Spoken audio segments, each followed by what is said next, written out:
Welcome in to the Get Ready for Saturday. I will be hosting instead of Justin this week. You can find me on Twitter at Jordan Vanek DFS. Joined with me is John Laub. John, how are you doing today? And are your lineups set for all the college football fantasy leagues you got going on? Right now, all my lineups are set. I get up at 6 a.m. on the East Coast. I have them set by about 9 o'clock. Obviously, we get those late injuries, right? So as soon as I get off the show, I spend the next half hour making sure everyone's go. I got my 3 cash game lineups all set, contest entered. So I'm ready to rock and roll, Jordan. It's great working with you for the first time today.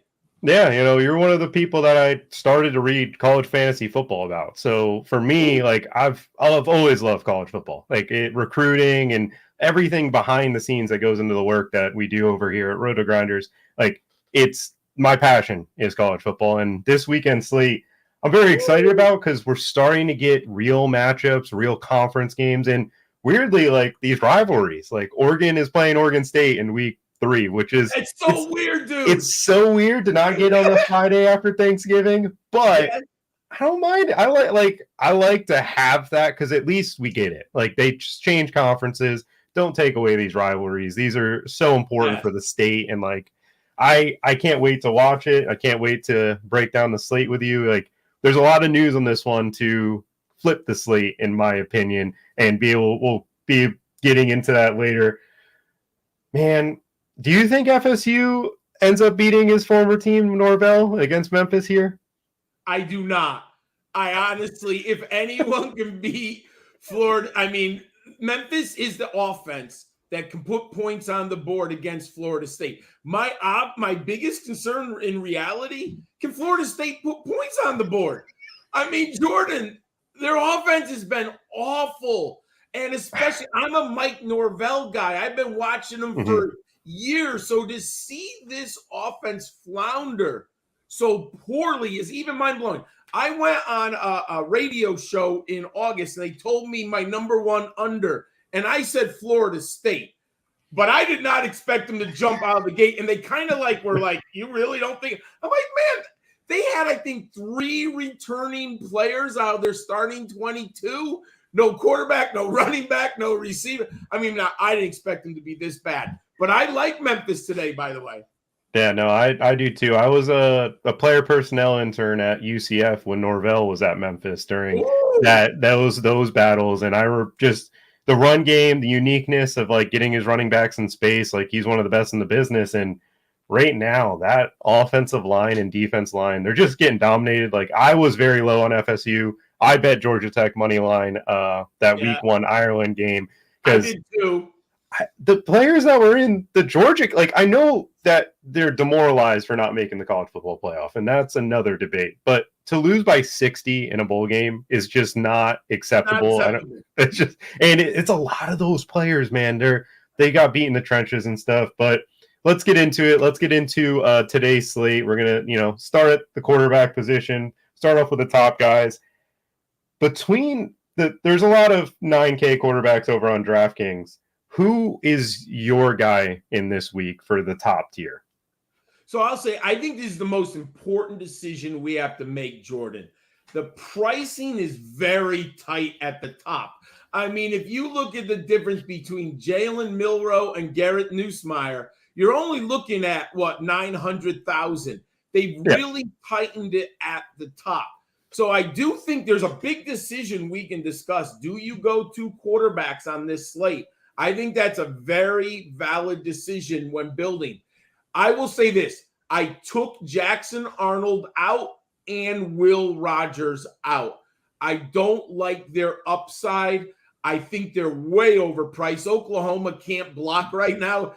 Yeah. My friends, if you haven't seen the Sooners offensive line, I mean, maybe them and Florida State are in the running for, it's pretty bad right now. So I'm not going to take the quarterback there. Will Rogers, I think he's a little capped. I mean, we saw him at Mississippi State. His ADOT might have gotten a little better if my memory serves me, but he's still not chucking it down the field, and there's no rushing upside with Will Rogers. So amongst the top, it comes to Milroe or Gabriel, really, and maybe that's obvious, but I do think so. If I had to choose one, and I'll say this, I'm not going that high, but if I did choose one and I made a lineup with him, I just didn't put it in because he's so pricey, it would be Milroe because of the rushing upside. Right now, we're not getting it out of Dylan Gabriel, right? And I think his ADOT is beyond real low. So I'm going with Jalen Milroe if you want to go to the top of the board. And the problem with Nussmeier, and I like him a lot, again, he doesn't have the rushing upside, right? And that in DFS and college fantasy football, Jordan, we all know, it is really the gold standard. I need a floor of 40 yards rushing with hopefully, 100 yards you get that bonus. Yeah, no, I completely agree. I love Jalen Milroe because that ownership's coming in at under 5%, and he is one of those players that can give you 300 yards passing and 100 yards rushing, especially with the play calling that Alabama has showcased so far. We are trying to get the explosive play, and I know we looked bad against USF for the 3.5 quarters. We weren't covering. We were dismantled on the offensive line, obviously. I'm an Alabama fan. We subbed out our right tackle and put in our starting right tackle who's banged up and didn't start the game, but, we need desperate times, got desperate measures. We threw him in there. We scored 3 touchdowns in 7 plays. They were good in the fourth quarter. Yeah, we made one change to our right tackle, and we scored because the backup, he had 5 holding penalties in that game by himself. It was just, and he was getting beat, Wisconsin's going to come after us. They're going to test our offensive line, but we got Caden Proctor back, which is a massive addition, which moves our left guard, gets back to there, and then we got our right tackle there. At under 5%, I am trying to get to these Milroe lineups because I like him over Ollie Gordon this week. That's the decision. That's where it boils down to. But obviously, there's a lot of great upside quarterbacks in the lower ranges. Let's get into that 8K range. Jordan, I think you just said something very important. If you're getting Jalen Milroe at under 5% with a 40-point ceiling, you almost have to pivot in GPP to Milroe and get away from Gordon because we know Gordon's going to be. We'll talk about him more, but he's going to be highly owned. Yeah. Milroe might be the GPP unlock because if he gets 45 points and you can stack him, you might win a GPP. Yeah, no, that's the thing. Again, I also think Wisconsin's offense can push Bama. Our cornerbacks are really, really, really suspect right now, and Will Pauling is a guy that I think can beat us. And Bryson Green is another receiver on Wisconsin that the downfield plays for Van Dyke should be there, and it will be on his first read. We weren't covering anything USF was doing down the field, and their quarterback just couldn't hit his receivers. But let's get into that 8K range. John Mateer. I did not know about this guy going into the season. I knew he was in a quarterback competition. Beats it out, Zevi Zacchaeus. 8,900. This dude threw for 300 in week 1 and then just ran for 197 yards. John, how good is John Mateer? I'm still trying to wrap my head around it, right? Because from fantasy, there's no question that he has hit the nuts the first 2 weeks of the season. This is a big game for them, right? They're playing Washington. We were talking, this is the Civil War. No, this isn't that. That's Oregon State. This is the Apple Cup, maybe? Is that what they call it between these two teams? So you have a classic in-state rivalry, and it's played earlier than normal. I definitely like the price under the 9K. So far, he's hit the bonus, either running or passing, each of the first 2 weeks. I'm going to be watching this game. He's a real nice player to build your lineup around. And that 9K threshold means a lot to me. It just makes a nice, healthy difference in your salary when you're putting together your lineup. So I do like Mateer, and there's some comeback pieces for the Huskies. So it's really good, a real nice option here.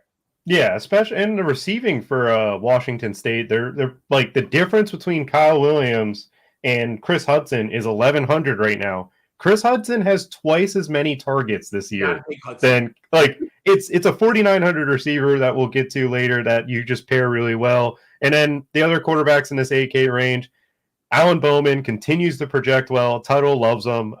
It's really easy because you know what 3 receivers are out on the field, and it helps you get unique. I don't think I can get to Brady Cook. I know he projects really well. I think that game plays really slow. Like it just feels like a slow paced game to me. That's the problem. I want Brady Cook so bad, and I got him in my season-long lineups because you just can't take him out. But when you're at DFS, right, number of plays matter. And we know O'Brien at Boston College is going to grind it down with his running quarterback, with his 2 back. He has 2 running backs. He's going to try to keep the Tigers under 50 or maybe at maximum 60 plays. And it's very hard to get Brady Cook in the lineup when you might have 52 plays on offense. So I love him, but I can't play him in this DFS environment.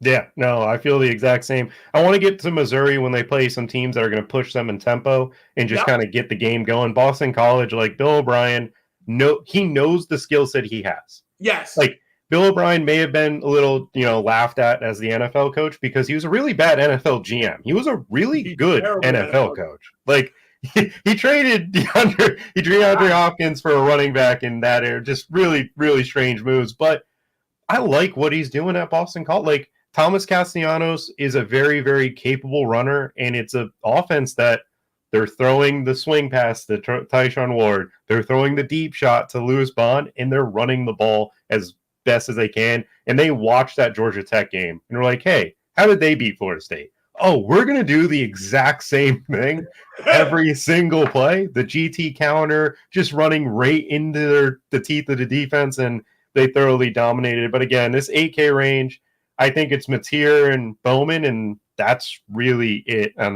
that side of the ball. And we might say injury if you don't know people. Yes. Wegman is probably not playing for Texas A&M. I don't think we've got official confirmation, but all the boards, all of the injury reports, he's probably not playing. So make sure he's not in your lineups. That also brings up a $4,500 quarterback for Texas A&M. Be sure to check on the late swap. We don't have the confirmation yet, but a $4,500 quarterback really opens up the entire slate. If you're building the Ollie Gordon lineup right now, I think you should be getting to the $4,500 quarterback. And the other quarterback you should just be plugging into your lineup, it's Garrett Green. This could not be a better matchup. And the price, he should be about 92, 93 in my opinion. And at 78 on DK is just, it's an insanely low price. The ownership's all there, and this game script is going to be awesome. What are your thoughts on Green, John? I'm a huge Garrett Green guy, and when I start my research, I start Tuesday. The only reason you've been reading me, Jordan, is because I'm old, so I've been doing this a while. So I start my early research, and when I saw West Virginia at Pitt, immediately my spider sense, I'm like, I'm all in on this game. Garrett Green is a dual threat quarterback. I thought he was going to be like 8-8. I like to kind of guess like where a player's salary is going to be. He came in at 7, was it 7-7, 7-2, 7-8? I was like, I'm all in.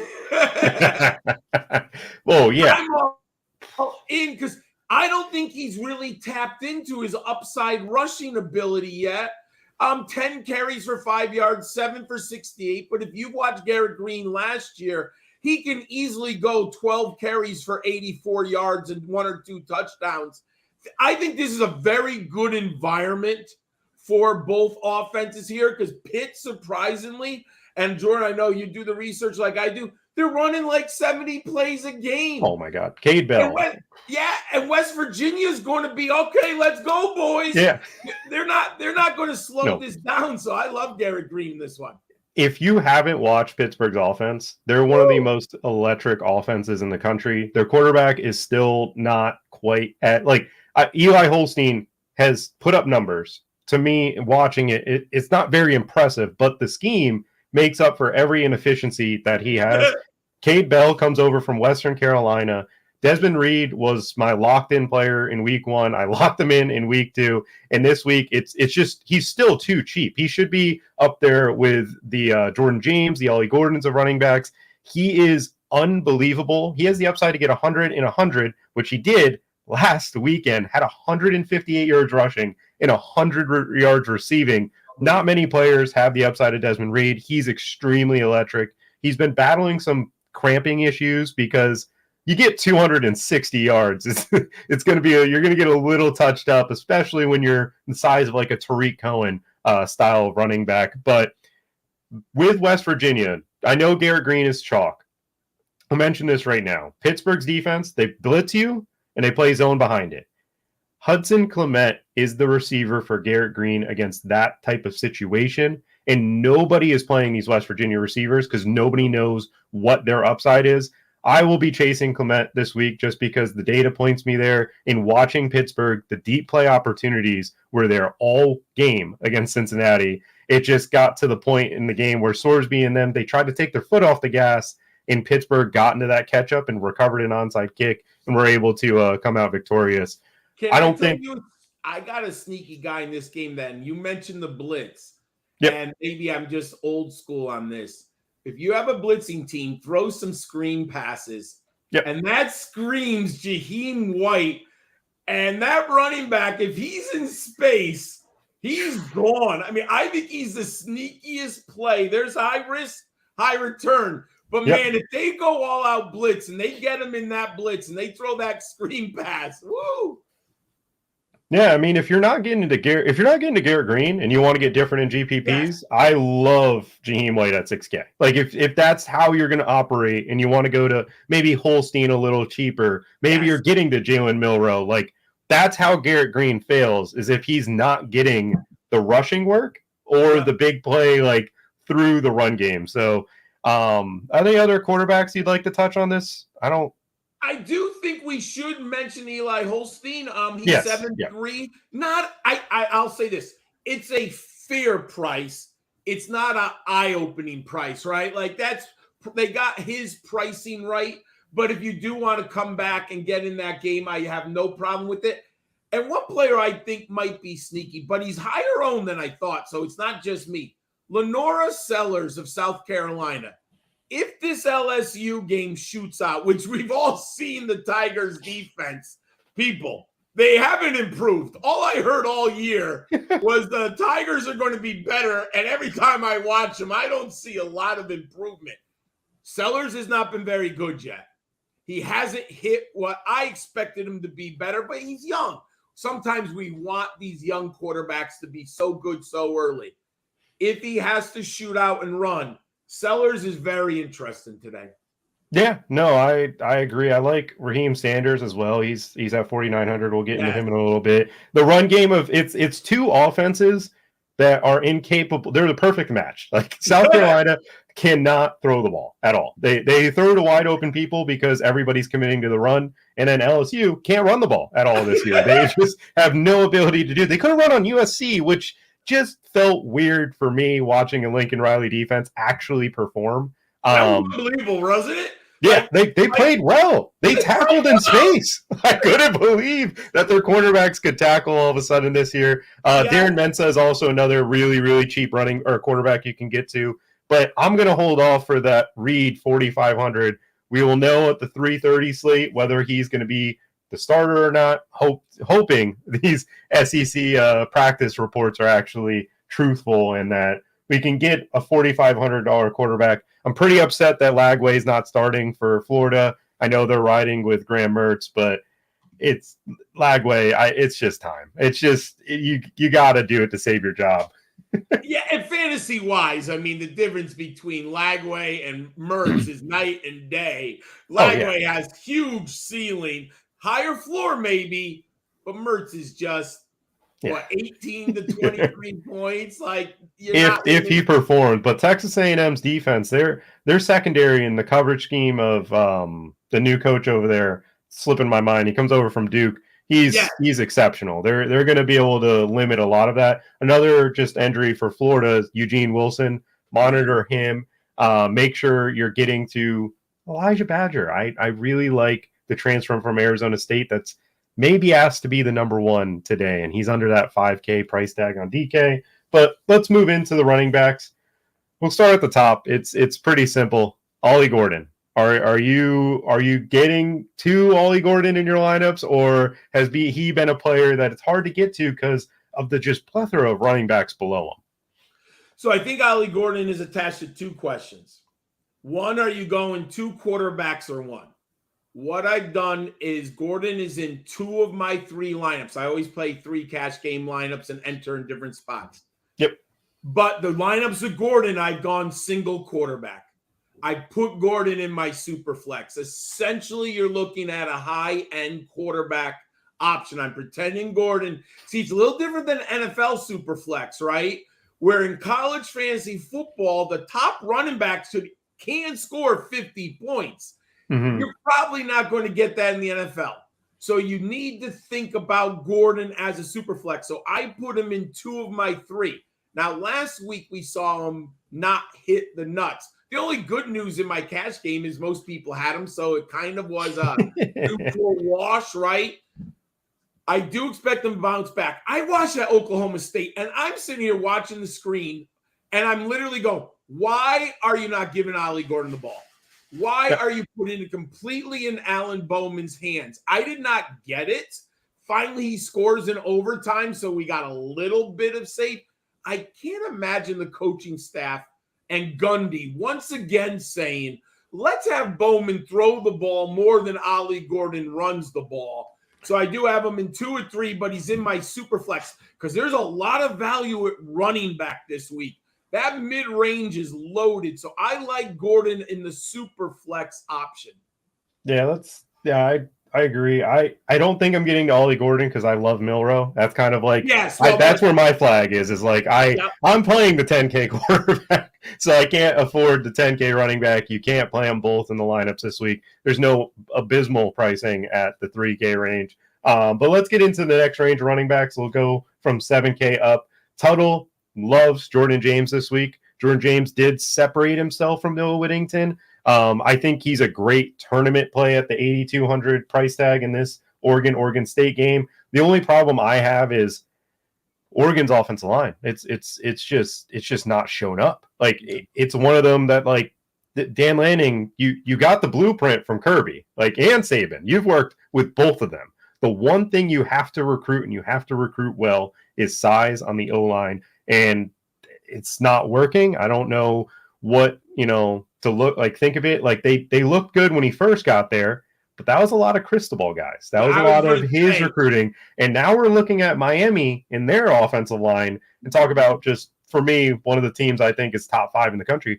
Their O-line just is disgusting. So with this next range running backs from 7K up, I'm not getting to it. Do you have any love for the Justice Haynes, Le'Veon Moss tier?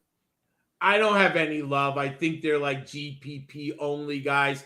I think, and I agree with you, there's risk with Jordan James because I'm kind of surprised at how poor that Oregon offensive line is also. And people are blaming Dylan Gabriel. I'm like, if you really watch the tape, I don't think it's a Gabriel problem. I think it's an offensive line problem. But so I do like Jordan James as a GPP pivot. If you want to go Milrow and James, that's a very interesting GPP here because James does have the 3 touchdown upside. He can catch passes. Whittingham is basic, just hasn't been good, right? So I like James a lot in this. I don't like him in cash games, but I do love him in GPP. Yeah, as someone who took part in the Dylan Gabriel recruiting to UCF was got him to that school, I will say Dylan Gabriel this year, like, no, he's completing 80% of his passes or something crazy like that. Like the passing game is there. It's just the offense line hasn't held up and they've gotten a lot of penalties. But let's move forward to the best range of running backs that I've seen. This 6 to 7K room is just amazing. Let's start with Jonah Coleman. For me, I love Jonah Coleman in GPPs this week. He's getting a little bit more popular as the week has gone on, but Jed Fish came over from Arizona. He took Jonah Coleman to Washington this year. Jonah Coleman got to face this Washington State defense last year, and we know Washington has the playmakers at receiver that Washington State's going to do everything they can to take away. And we haven't seen Washington State's defense against a good run game because Taj Brooks missed last week. Jonah Coleman last year against Washington State had 3 touchdowns, and he was battling injury during that game as well. For me, he's a very, very great play off of the Desmond Reed chalk. Obviously, I tagged him up and wrote about it. 90 yards and 3 scores while battling injuries is something I love. How do you feel about the Jonah Coleman call here?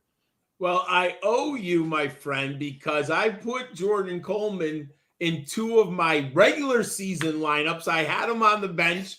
I read your analysis. I read all our stuff, because the more information I get, and I'm like, Jordan's right. Coleman's probably going to eat today. So I put him in 2 of my regular season lineups. And I do have him in my cash game lineups. The matchup is tremendous against the Cougars. I do think he gets 20 touches minimum, right? Yeah. So if I'm going to get 20 touches, he might have 30. I mean, there is an upside that, but let's say 20. And he's the goal line back. He's the short yardage back. He's probably going to get a few receptions. I completely agree with you. It's a great option. Now, we have him at a high ownership at almost 40%. I'm looking at 38% right now. So I don't know if I use him in GPP, but a lock in cash games. Yeah, he's one of the great running backs. Desmond Reed, we've touched on earlier. It's simple. This dude at Western Carolina, for those who don't know, last year, he had 6 games with at least 180 yards. So him doing it at the FBS level with his offensive coordinator from last year is no surprise to me. I'm buying into it. I'm just playing him at 51%. I know GPPs, you try to get different. He's just 2,000 too cheap. If he was 8,400, I could get away from it, but not at the 6,400 price tag. Darius Taylor returns. We seem to all have tagged him. Last week he got to 19 touches, which is nice. How are you feeling about Darius Taylor this week? I have him in 2 of my 3 lineups. There's so many good options here. So we all sprinkle, right? We sprinkle around. But Darius Taylor, if you haven't seen him play, he is really the perfect PJ Fleck running back. He's punishing. He's big. He's between the tackles. Unfortunately, the young man has not been able to stay on the field. This is his 2nd year. He missed the opening week. Last year, what did he miss? Like 5-6 games, I think, as a freshman. So but he seems 100% healthy currently, and we're a 1-week game, right? Yeah. Right now, he appears 100% healthy. And what I loved about him, he had 4 receptions last week. I mean, when you get a workhorse running back, and if you haven't watched the Golden Gophers, my friends, PJ Fleck, he brings the buffet to the running back's house. I mean, he lets them eat. If he's healthy in this matchup against Nevada, I would not be surprised if Taylor gets 30 touches this week. Absolutely love him. I completely agree. If you're not getting Desmond Reed, like a Jonah Coleman, Darius Taylor lineup is the way to go in this range. And another player I'd like to touch on, Mario Anderson Jr. Like if we're like, we watch Florida State. Everybody has seen on national television in island games, you just run the ball up the middle. And I don't know if you saw the video this week that got posted where DJU's like taking a snap and they have a coach with a super soaker behind spraying over the running back. Dude, it was crazy. Like that video made me laugh. Like it's been bad for the Seminoles. Yeah, and I know everybody sees a G4, Memphis team like, oh, like, are they actually going to be able to hang? Memphis is probably the best G4 team to me. Their offense, like Seth Hannigan's a 4-year type of guy. He's been playing. He's got a lot of experience. And Mario Anderson transferred from South Carolina. Like this isn't a random low school. Like this is a player that got a lot of snaps last year, and every time he got touches behind that South Carolina offensive line, he still somehow produced. Last week, you saw him take that big step. And for me, like we saw Blake Watson last year with Memphis. When they want a workhorse running back, they can workhorse a back. And they feel like a smaller version of Oklahoma State, where we know what receivers are out there. We know Mario Anderson is supposed to, right now, from what I saw, get a lot of the touches. He's one of my favorite, like, little pivots in GPPs if you want to go there. And then Jaheim White. Those are pretty much it. Do you have anybody else you'd like to mention in this range? And another thing that makes Anderson so important for us, they look like they were going to split the carries with Sutton Smith, but he's out. Yep. So not only is I do believe Mario Anderson's the better back, but they were going to split. But with Sutton out, it's incredible. And we mentioned Jaheim White, but the only other player who I think is interesting that's not getting talked about enough, Mekhi Hughes of Tulane. I do not see Oklahoma blowing out Tulane in this contest. And why do I mention that? As long as Mekhi Hughes, this game is close, Mekhi Hughes will get the touches, but he's their pass catching back, he's their goal line back, he's their 3-down back. Mekhi Hughes is 6K. If you're looking to pivot, and I don't think Oklahoma's very good, so I expect this game to be a closer game than I might have thought 3 or 4 weeks ago. So I do like Mekhi Hughes. Oh, yeah, and they got that Troy. John Summerall comes over from Troy, if anybody remembers Kamani Vidal.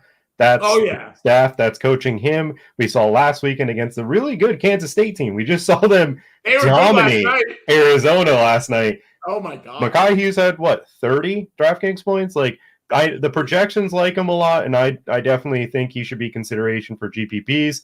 Let's now move on to the next range. For me, the only 2 running backs that I like in this range would be Jeremiah Love and Nate Noel.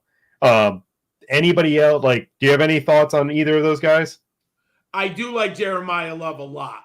I have him sprinkled in a GPP lineup. I don't think there's so much value at cash. I just felt like he needs to be in a GPP because his pass catching and explosion. He's such an explosive player. And Purdue, Northern Illinois I think they had 36 seniors on the squad, and they clearly were gearing up for Notre Dame. You could just tell that defense played well.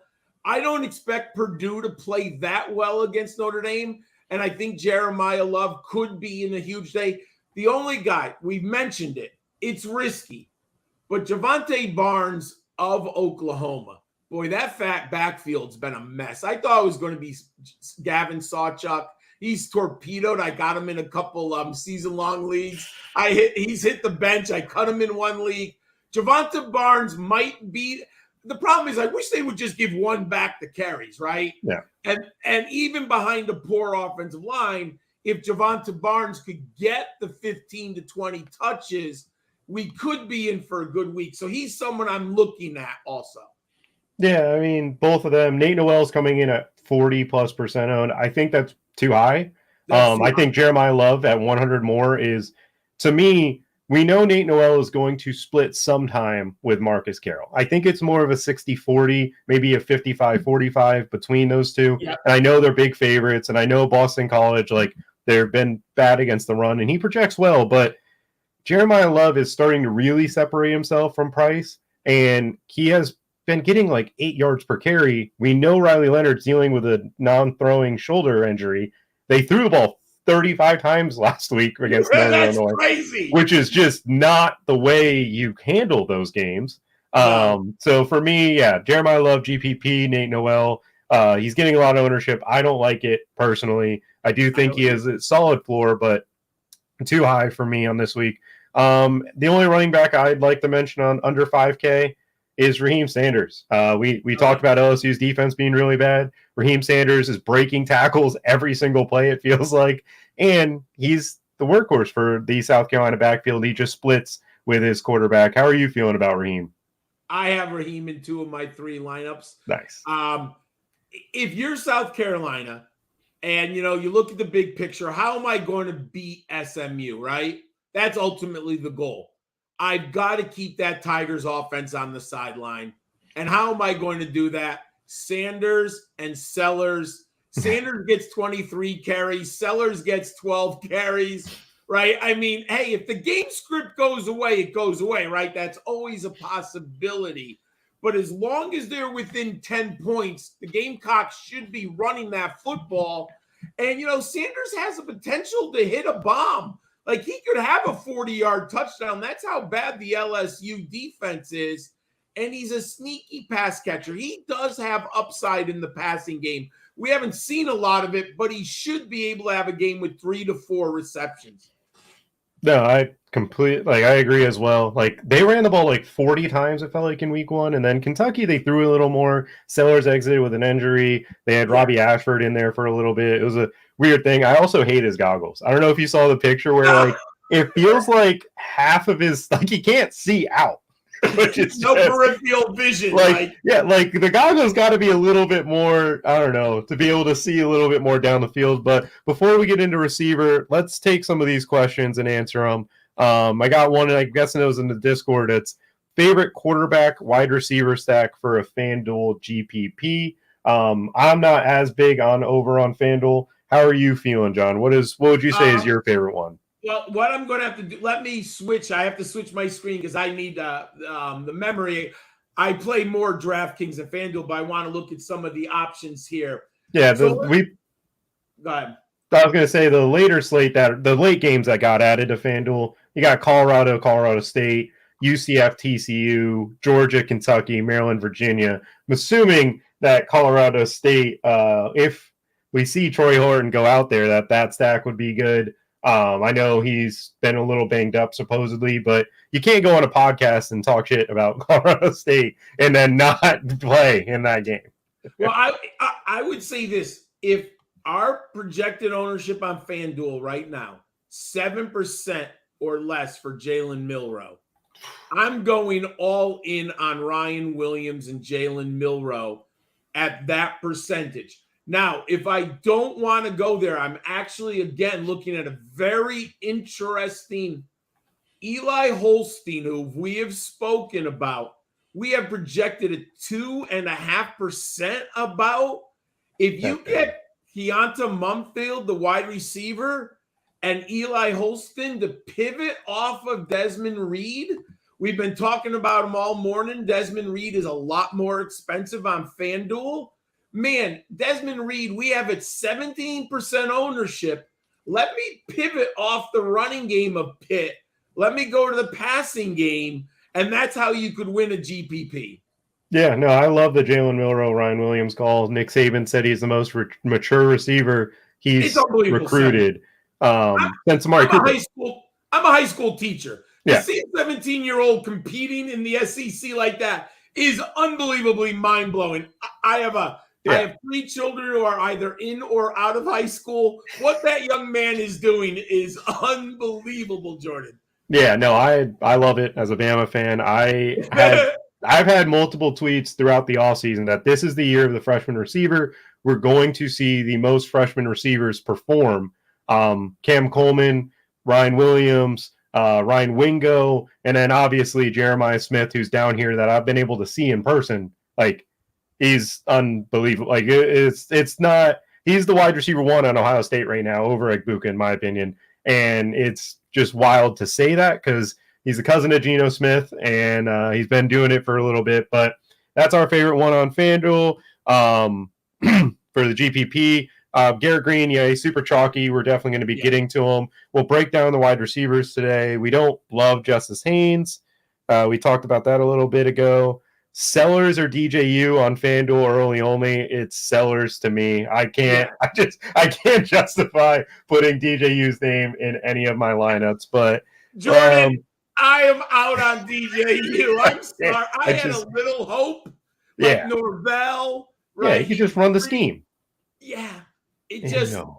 What's his ADOT like, or what's he throwing less than 3 yards? Like, it's just bad right now. No way. Oh, no, yeah, it is very bad. But let's get into the receiver position. Start with that 8 to 9K range. For me, the only player I think I'll be getting to because of Raheem Sanders' price is Kyron Lacy.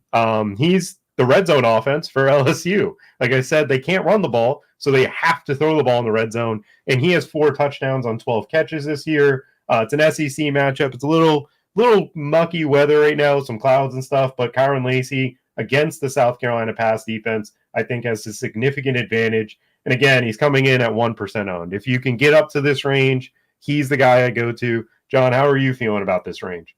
Yeah, I looked at the 1% and I had to put him into a lineup. I just said to myself, are people not aware of what LSU are doing? I guess they haven't been on national television, but I've watched both their games somehow. Like, I don't know, maybe it was on a different, I guess it's not on one of the big, CBS, NBC, ESPN. But man, Kyren, 19 targets, if my memory serves me, in the first 2 weeks, 4 touchdowns. I know he's a little pricey, but the one thing we've learned from a Brian Kelly offense over the years, he's going to target his main guys. And Jordan, you mentioned before, they can't run the ball. They just literally, they can't run the ball. So I love Lacey here.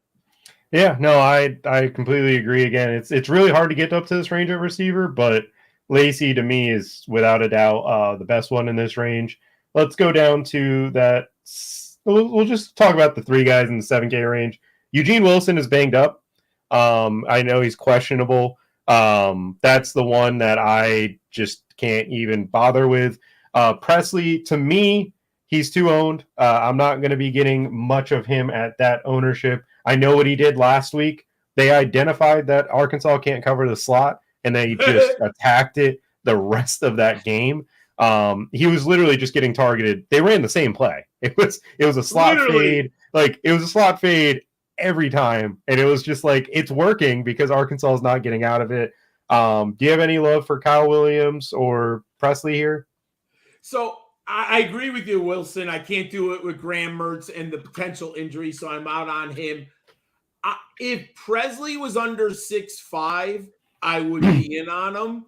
But at the 7'1", and I really want either Ollie Gordon or a quarterback of some value, of some price tag, I can't go Presley at 7'1". He's not the big home run hitter. I think his ADOT and his yards per catch are extremely low. Now, in the PPR environment, you do have a very high ceiling, right? The targets are there. The number of catches are there. But is he really going to hit the 50-yard home run? I have not seen that out of Presley. I don't even think he's running those routes, Jordan. That's just not what the offense is designed to do. So I'm out on him.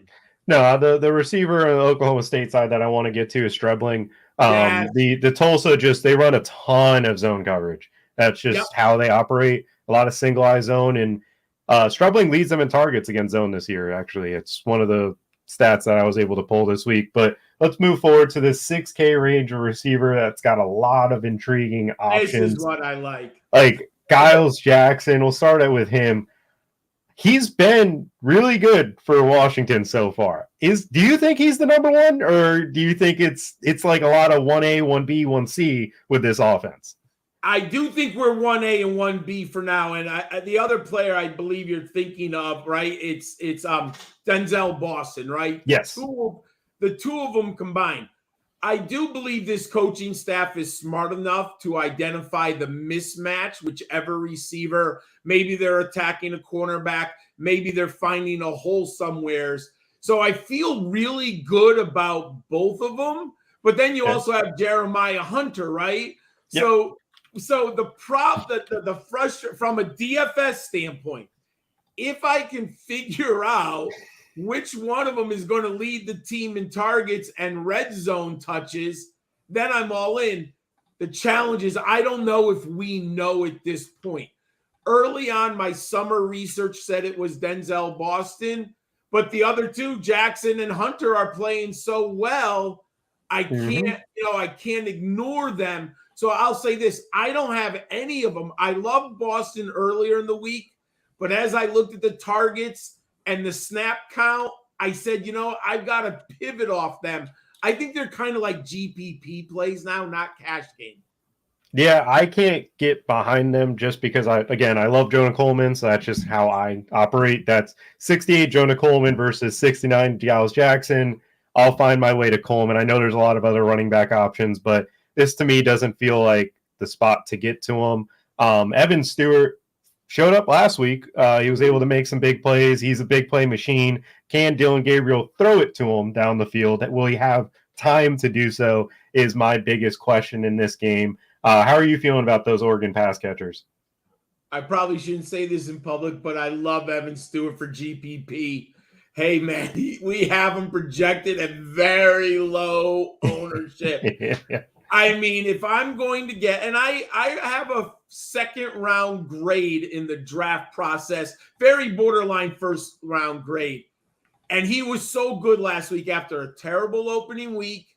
He bounced back. And I think, mate, is it just people are looking at the 2 games, or they think about the first game owner? But if I can get Evan Stewart at that ownership, oh my God, I love it right there. And let me see, what are the difference in, so he scored 25 points last week and only 4.5 points the first week. I love Stewart. If you're looking for that GPP differentiator, I think he's a very nice option, my friend. No, I love him too. From the standpoint of the ownership, it's very nice. I've had a hard time getting to this range of receivers, but Oregon State so far this year, they played a lot of man coverage. If you're getting man coverage and you're Dylan Gabriel, you know that's the guy to go to in these matchups. Your O-line's got to hold up, but down the field's opportunity for him in one-on-one coverage against the Oregon State DBs is something I will go to. Is there anybody else you'd like to talk about in this mid-range? Because for me, I don't see a lot of great options except at the $6K price tag with Mumfield and Mario Williams. Mario Williams in a revenge game narrative, supposed to be the Hollywood Brown against Oklahoma. And so far this year for Tulane, he is just getting 40-yard target after 40-yard target. Aaron Mensa is just launching it as a true redshirt freshman quarterback over there in Tulane. Is there anybody else you like, John? I love both of them. I have them sprinkled one in each cash game lineup. The 6K, you kind of have to, it's a really interesting price point, right? Sometimes I have 5,800 left for my third receiver. Sometimes I had 61, but I got each of them in one of my 2 lineups. One player that is not getting talked about because he's been underachieving, but we've mentioned this Memphis game. Rock Taylor is a very, very good receiver of the Memphis Tigers, everyone. Mm-hmm. On here, he's 6.5K. We have him at less than 1% ownership. Memphis is going to throw the ball. You mentioned Seth Hennigan, 4th-year starter. I like him. I think Rock Taylor is one of the sneakier plays because he's due for a big game, right? We haven't seen it. But we know the potential. If you watch Memphis last year, he was a 1,000-yard receiver. He's very nice wide receiver. This is an interesting game. I think Memphis wants to put points on the board. Florida State isn't very good. I do like him in this one. Yeah, no, I don't mind the Rock Taylor call. I think it's just really hard to get to this range of receivers for me with the way I'm building. So let's go forward. Let's get down to that 5K range. Starting with the guy that I tagged and I like a lot, Camden Benjamin. He's the number 1 option for Tulsa. And again, Tulsa's passing game isn't exactly where you want to go. But if you're looking for a run back with any of the Oklahoma State players, they're gonna have to give him the ball. And last weekend, they couldn't guard Andrew Armstrong. They couldn't guard Tyron Broden. The only thing they could really do is just rely on Taylor Green being a little inaccurate or bringing some blitzes to get him sacked. That's the only player for the Tulsa side that I even have in my pool. How are you feeling about Camden Benjamin? Oh, you hit, man. It makes me happy talking about Camden Benjamin, man. I mean, I have him on a bunch of season-long. This is why I love season-long. Jordan and I were talking beforehand. Season-long CFF, you're so ready for the DFS season when you learn the season-long CFF pool. Benjamin was one of those top 20 guys in college fantasy football. I think he was so hot the last month of the season. He has come out like gangbusters. Yep. And, when you're building CFF cash games, I'm always looking for environments. We were talking about Pittsburgh, West Virginia as a good environment. I think this Tulsa, Oklahoma State is a very, very good environment. The 2 teams I have Ollie Gordon on, I have Kelvin Benjamin coming back because if Gordon shoots out, let's say he puts up, his 30, 35 DraftKings points, that means they got ahead. Well, why do I like that? Tulsa's got to throw. I love Benjamin in that scenario. I love this environment for Benjamin. Yeah, no, I definitely like the Benjamin call. I like him in that type of stuff. This 5K range is where I've been living at receiver. Me Ryan too. Williams is the number one receiver for Alabama until proven otherwise. I like Jermaine Bernard, but Ryan Williams just I know he's projected low points. It's a weird game. I think on the flip, if you're playing Ryan Williams and you're playing Jalen Milroe, you have to play Will Pauling. Will Oh yeah, Pauling on the yeah. other side for Wisconsin.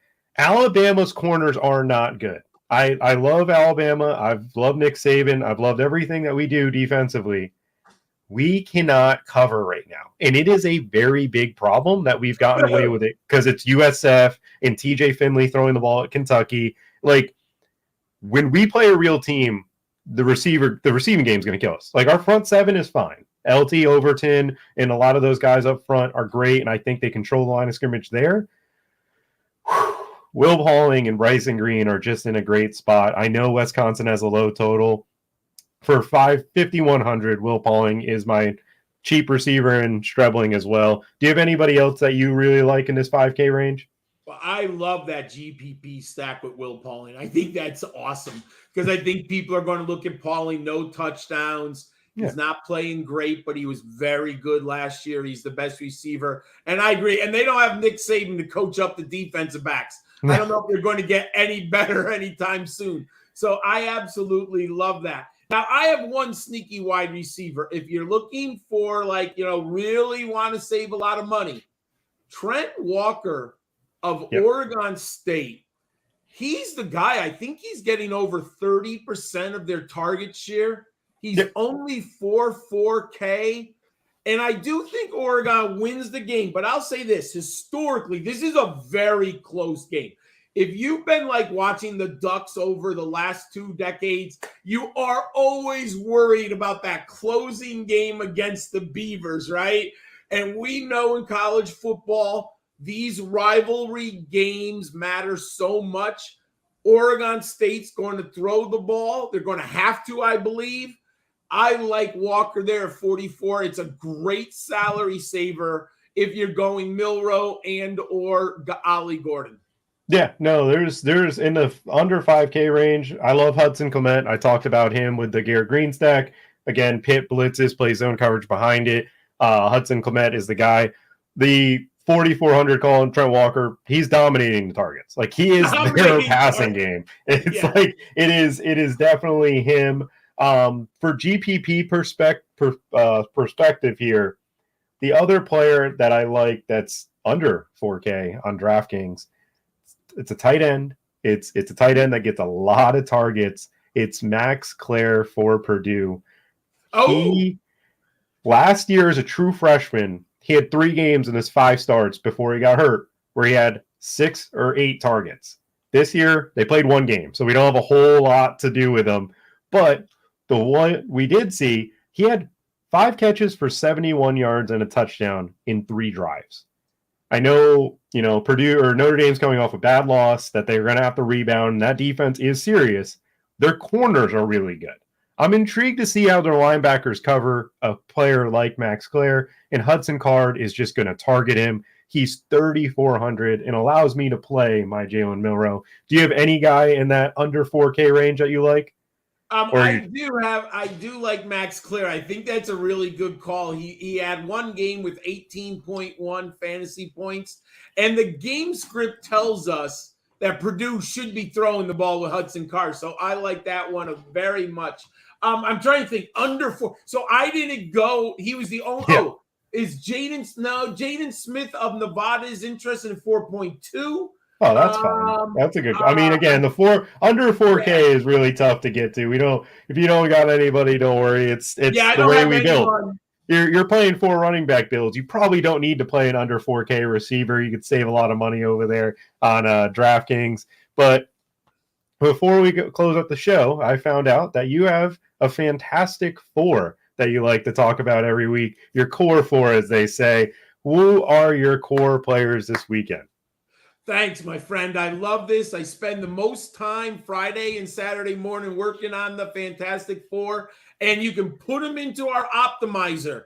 And that's what I love. I think you can put into up to 30 lineups. So at quarterback for core 4, Garrett Green. We talked about him all day. I think you can have a lot of different options with Garrett Green, but I love him at quarterback. And you had mentioned it.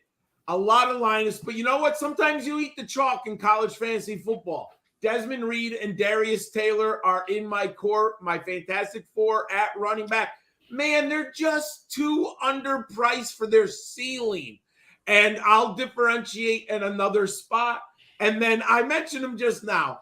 My Fantastic Four receiver is Trent Walker.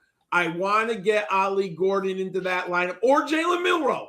You could probably do Jalen Milroe and Garrett Green, everyone. So you need to find someone. So I like Trent Walker. So my Fantastic Four is Garrett Green, Desmond Reed, Darius Taylor, and Trent Walker. Plug them into our optimizer and see what you get, everyone. I love that core 4. I will be sure to be having all of those players in my lineups. Before we get into our outro here, be sure to get some RG Premium in your life. Right now, NFL Premium is on sale. Get your first month of NFL Premium for $15 off.